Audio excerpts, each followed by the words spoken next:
He lost his job right before Christmas. So I left him when he needed me most. I stand in the doorway of our bedroom, staring at Ethan as he sits on the edge of our bed, his head in his hands. The notification from his company still glows on his phone screen. Laid off, 2 weeks before Christmas. Well, I say, leaning against the doorframe, I guess we'll have to cancel our ski trip to Whistler. I watch his shoulders tense. I know I should walk over, sit beside him, offer comfort. But something stops me. A thought flashes through my mind. Of course he'd lose his job now. He never fights for himself, never stands up to his boss. This is what happens when you're too nice. Sophia, he says, his voice barely above a whisper. I just found out 10 minutes ago. I cross my arms. What did they say exactly? Did you even ask why? He looks up at me, eyes red-rimmed. Company-wide cuts. They're letting go of 20% of staff. And you just accepted that? You didn't argue at all? I feel irritation rising in my throat. What was I supposed to say? Ethan stands up, running a hand through his dark hair. It wasn't personal. It's always personal, Ethan. God. I turn away, feeling my phone buzz in my pocket. Probably Vanessa texting about our girls' night tomorrow. Everyone else is securing raises and promotions for the new year, and you're getting laid off. The words hang between us. I see him flinch, but I don't take them back. My name is Avery Williams. I'm 32 years old, and I've been married to Ethan for 5 years. When we met, he was working as a project manager at a respectable tech company. Not the most exciting job, but stable. I work in PR for a cosmetics brand. Fast-paced, competitive, glamorous at times. I've always been the ambitious one, the one pushing us forward. Ethan's the steady one. At least, he was. 3 days after the layoff news, I'm standing on the crowded patio of Kingfisher Lounge with my closest friends. The string lights above cast everyone in a flattering glow as we sip overpriced cocktails. So it's confirmed, I say, stirring my espresso martini. No severance package, just gone, right before the holidays. Vanessa winces. That's brutal. How's Ethan doing? I roll my eyes. He's at home applying for jobs, but you know how he is, so passive about everything. I take a long sip. I told him to contact a lawyer, see if there's grounds for wrongful termination. But he just said it wouldn't be worth it. Lisa's brow furrows. It doesn't sound like he did anything wrong, though. Layoffs happen. That's not the point, I snap, louder than intended. A couple at the next table glances over. I lower my voice. The point is that he never fights for anything. Never has. I'm so tired of being the only one with any ambition in our relationship. Vanessa and Lisa exchange a look I can't quite read. What? I demand. Nothing, Vanessa says quickly. It's just, you guys have always been so solid, and this seems like a really tough time for him. For both of us, I correct her. Do you know how embarrassing this is? My parents are coming for Christmas, and now I have to tell them my husband is unemployed. The words sound cruel even to my own ears, but I can't stop. And you know what? Part of me thinks he's relieved, like he wanted an excuse to take a break and play video games all day. Has he ever given you reason to think that? Lisa asks carefully. I drain my glass. Not explicitly, but you should see him. All mopey and defeated. If Marcus lost his job, I bet he'd be out there hustling the next day. Marcus is Lisa's husband, an investment banker with an ego to match. Lisa's expression hardens slightly. Actually, Marcus was between jobs for 8 months a few years back. It was really hard on him, on both of us. Well, you never told me about that, I say dismissively. I did, Avery. Several times. An uncomfortable silence falls. I think, why is everyone being so sensitive tonight? I'm the one dealing with a husband who can't keep his job. I need another drink, I announce, standing up and heading toward the bar. A week before Christmas, I'm walking through Aspen Plaza with Ethan. The outdoor shopping center is decked out in twinkling lights, a massive tree standing in the central courtyard. Children line up to see Santa while Christmas music plays from hidden speakers. Normally, I love this place during the holidays. Today, Ethan's somber mood is ruining it for me. Can you at least try to look like you're enjoying yourself? I mutter as we pass a group of carolers. Sorry, he says, forcing a smile that doesn't reach his eyes. Just thinking about that interview from yesterday. How did it go? I ask, pausing to look at a window display of handbags. He shrugs. Fine, I guess. They said they'll let me know after the new year. So nothing until January? I frown. Did you tell them you need to know sooner? They're not making decisions until then, Avery. Everyone's going on holiday. I spot Mara, a colleague from work, approaching with her husband. Oh God, not now. Avery, she calls, waving enthusiastically. And Ethan, so good to see you both. I plaster on my best smile. Mara, how are you? Ready for the holidays? As the four of us chat, the conversation inevitably turns to work. How's the Henderson account going? Mara asks me. I heard you crushed the presentation. It went well, I say, genuinely pleased. They approved the full campaign budget. That's amazing. She turns to Ethan. And how about you? Still buried in projects before the break? I feel Ethan stiffen beside me. A millisecond passes where I could jump in, change the subject. Actually, I hear myself saying, Ethan just got laid off. Company downsizing. Mara's smile falters. Oh, I'm so sorry to hear that. I continue, almost unable to stop myself. Yeah, right before Christmas. Great timing, right? Ethan takes a step back. I feel his eyes on me, but I keep talking.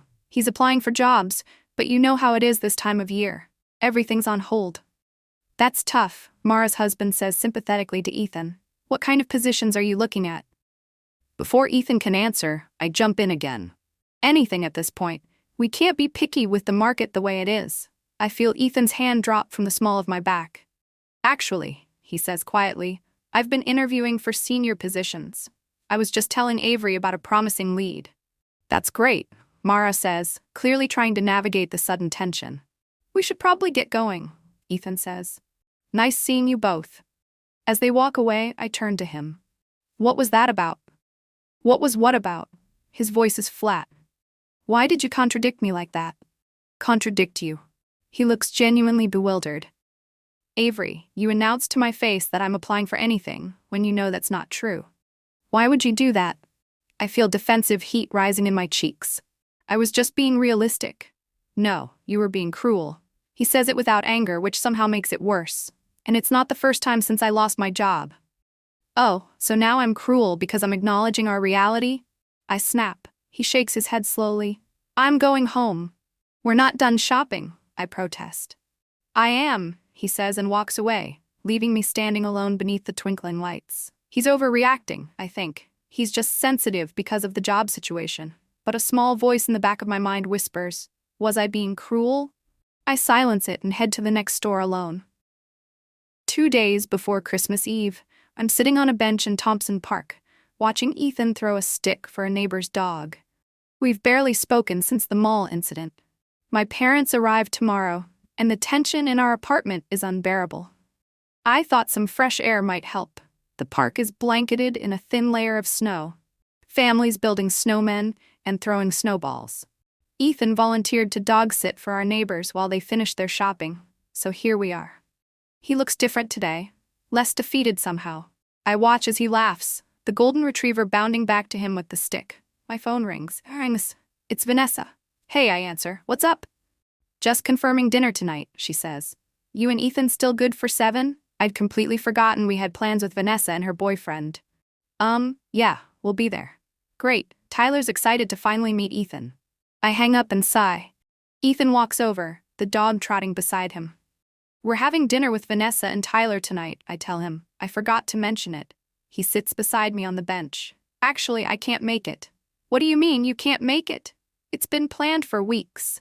I have a video interview at 8, he says. West Coast company. Cancel it, I say immediately. He looks at me in disbelief.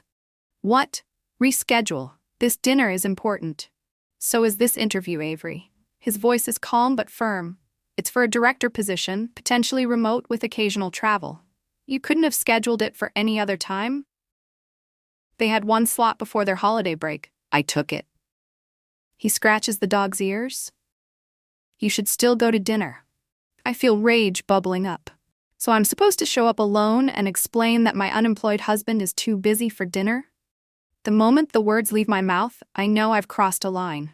Ethan's face hardens in a way I've never seen before. That's exactly what you should do, he says, standing up. Because that's what's happening. I'm prioritizing our future over a dinner that can wait. Our future? I scoff. Or your ego? He doesn't respond, just clips the leash back on the dog. I'm taking Rusty back to the Millers. I'll see you at home. As he walks away, I think, he's avoiding me. avoiding my friends, making excuses. But another part of me wonders if I'm being unfair. That evening, I go to dinner alone. When Vanessa asks where Ethan is, I hear myself saying, he had an important job interview, with a touch of pride I didn't expect to feel. Christmas Eve. I'm standing in our living room, watching my parents help Ethan hang the last of the decorations. The atmosphere is lighter than it's been in weeks. Ethan seems different, more confident, less beaten down. So tell us more about this new job prospect, my father says, handing Ethan a glass of eggnog. It's with a company in Seattle, Ethan explains. They develop educational software. The interview went really well. When would you start? My mother asks. If I get it, mid-January. It's fully remote, which is perfect. I take a sip of my wine. We don't know anything for sure yet. Actually, Ethan says, pulling out his phone, they emailed me an hour ago. I've been invited for the final round interview the day after Christmas. My parents cheer. I force a smile. That's great, I say, trying to sound enthusiastic. Why didn't you tell me right away? I just saw the email, he says simply. Later, after my parents have gone to bed in our guest room, I find Ethan on our balcony looking at the city lights. Why didn't you really tell me about the email? I ask. Leaning against the doorframe, he turns to face me. Would you have been happy for me? The question catches me off guard. Of course, why wouldn't I be? Because every time something positive happens with my job search, you find a way to dismiss it. That's not true, I protest, but even as I say it, I'm not sure. It is true, Avery. You've been undermining me since the day I lost my job. His voice is quiet, controlled. Do you have any idea how that feels? To have the person who's supposed to support you actively making things harder? I'm just being realistic, I insist. Someone has to be. No, you're being cruel. He says it the same way he did at the mall, and I can't figure out why. I feel defensive anger rising. Don't turn this around on me. You're the one who lost your job. Yes, I lost my job. It happens to people every day. What doesn't happen every day is having your spouse use it as ammunition against you. Ammunition? That's ridiculous. Is it? He steps closer. You've made comments in front of our friends, my colleagues, even strangers about me being unemployed. Like you're ashamed of me. I'm not ashamed, I say automatically, but something inside me squirms uncomfortably. Then what is it? Because I've been trying to understand, Avery. I really have. I stare at him, searching for a response that doesn't make me sound terrible. I need you to be stronger, more assertive. This whole moping around thing is... I haven't been moping, he interrupts. I've been applying to jobs, networking, interviewing. I've been working harder these past 2 weeks than I have in years. You just haven't noticed because you've been too busy telling everyone what a disappointment I am. His words hit me like a slap. That's not fair. Isn't it? He sighs deeply. I'm going to bed. We should try to make tomorrow nice for your parents. As he walks past me, I grab his arm. Ethan, wait. He stops. I'm sorry, I say, the words feeling foreign on my tongue. I've been stressed about money and the holidays and... Don't. He gently removes my hand. Not tonight. Let's just get through Christmas. That night, lying awake beside him, I think about the past 2 weeks, about the things I've said, the way I've behaved. A cold realization seeps into my bones. I have been cruel, deliberately so. But why? An uncomfortable answer surfaces. Because his failure makes me feel better about myself. Because seeing him struggle feeds some dark, insecure part of me that needs to feel superior. The truth is ugly, and I push it away. Christmas Day passes in a blur of forced smiles and stilted conversations. My parents, sensing the tension, make an effort to keep things light. Ethan plays along, charming as ever. Only I can see the distance in his eyes when he looks at me.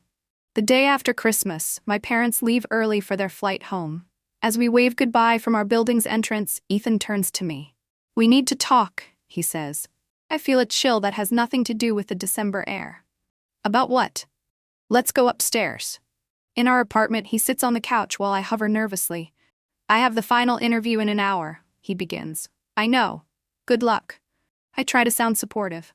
Thank you. He takes a deep breath. But that's not what I want to talk about. I'm moving out, Avery. The words don't register at first. What do you mean? I'm going to stay with Jason for a while. I've already packed some things. Because of a few arguments? I shake my head in disbelief. This is absurd, Ethan. We've been married for 5 years. It's not about the arguments, it's about what they revealed. He looks tired but resolved. I saw a side of you these past weeks that I've never seen before.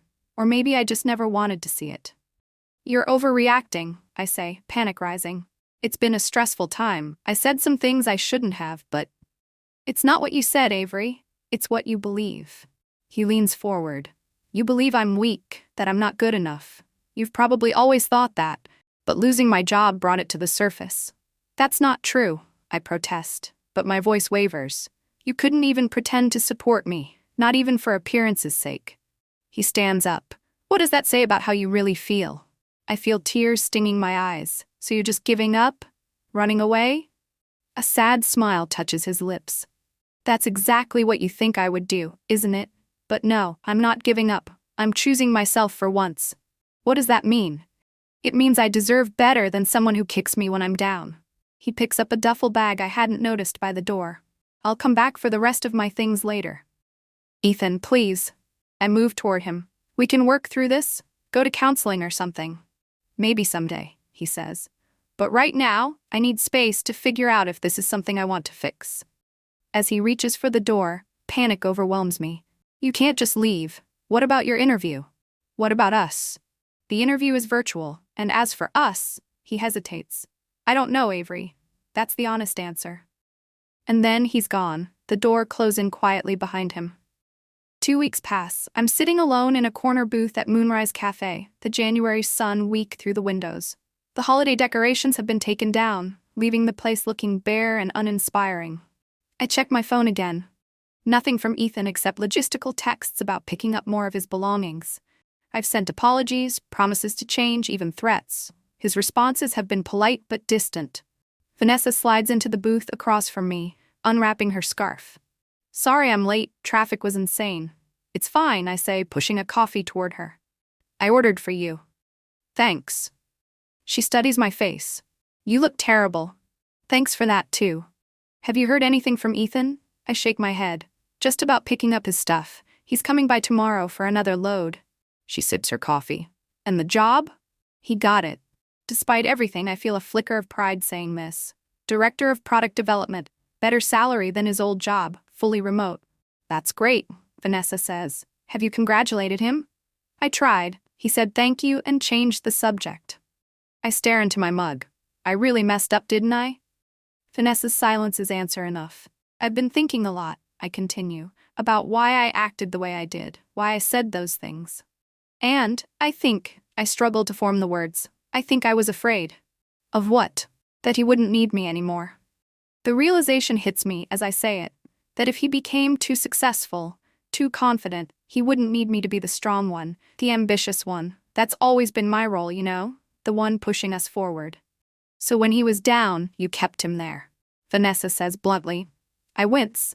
That sounds terrible. Because it is terrible, Avery. Her tone is gentle despite the harsh words. You tore him down when he needed support. No one deserves that, especially not from their spouse. I feel tears threatening again. I know, I've tried telling him I understand now that I'll change, but words aren't enough. She finishes for me. Not after what happened. So what do I do? Just give up? She considers this. No, but maybe stop trying to convince him and start showing him. Actions, not promises. How? He barely speaks to me. I don't know, that's for you to figure out. She reaches across the table and squeezes my hand, but whatever you do, it needs to be about him, not about getting him back. I nod slowly, understanding dawning. I need to support him without expecting anything in return. Exactly, because that's what you should have done in the first place. The next day, I'm standing in our home office, looking at the half-empty bookshelf where Ethan's things used to be. He's coming at noon to collect more items. I've been up since dawn, thinking about Vanessa's advice. Show, don't tell, support without expectation. I hear his key in the lock. He still has one, though he never uses it unless pre-arranged. My heart races as I step into the living room. Hey, he says, looking better than he has in weeks. New haircut, clear eyes, straight posture. Hi, I reply, suddenly nervous. Congratulations on the job, really. Thanks. He glances around. I was thinking I'd take the books today and maybe the desk lamp. Of course, whatever you need. I hesitate. I actually have something for you. He looks wary. Avery? It's not what you think, I assure him quickly. It's for your new job. A gift. No strings attached. I walk to the table and pick up a package, wrapped simply in brown paper. He takes it cautiously. You can open it now or later, I say.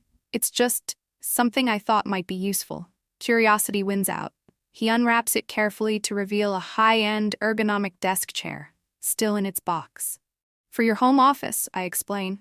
You always said you wanted a good chair for working remotely, and now that you'll be doing it full-time. He looks genuinely surprised. Thank you, that's thoughtful.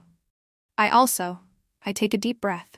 I also wanted to tell you that I'm starting therapy next week, for myself. Not couples counseling or anything like that, just for me, to figure out why I behaved the way I did. He studies my face, looking for insincerity and finding none. That's good, Avery. I hope it helps. Me too.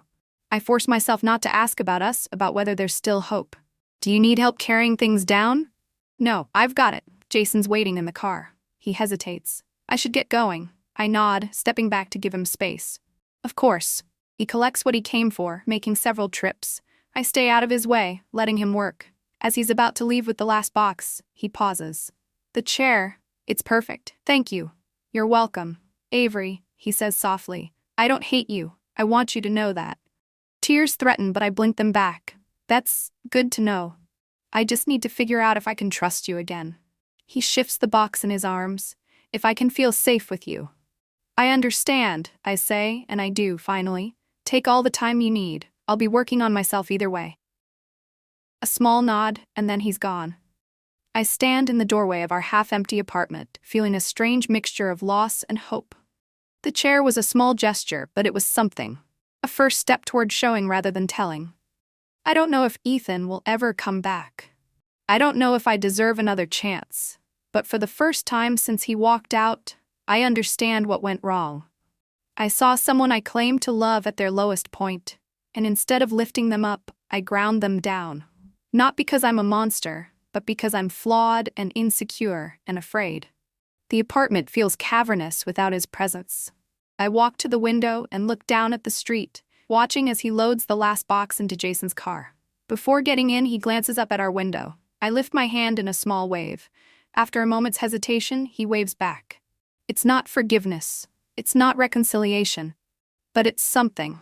A tiny acknowledgement that whatever happens next, we're both still human, still connected in some way. As his car pulls away, I turn back to face our half-empty home.